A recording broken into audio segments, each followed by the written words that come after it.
Binigyang pagkilala ng lungsod ng Hiriga ngayong araw ang mga magsasaka sa pamamagitan ng kauna-unahang Farmers Day ng lungsod na may temang para uma, para isura, katabang sa pag-uswag ka na iriga na isinagawa sa Sports Complex Santa Cruz Sur, Iriga City.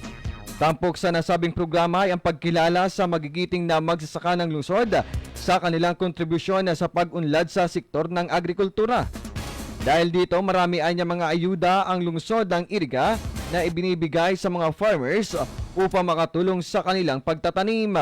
Pakinggan natin ang naging parte kanang payag ni Mayor Rex Oliva.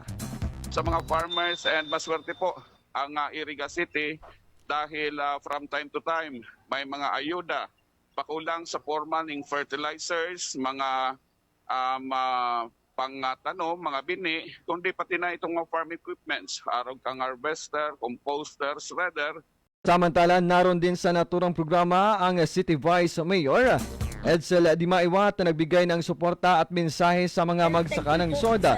Kabilang na ang maging ang City Agriculturist na si RG Ramirez at ang Regional Executive Director na si Darfo 5 DR Rodela Tornilla, maging ang mga sangguniang panglungsod sa panguna ng Committee Chair on Agriculture na si Dandrib Abunete na ipinakita ang kanilang suporta sa naturang programa.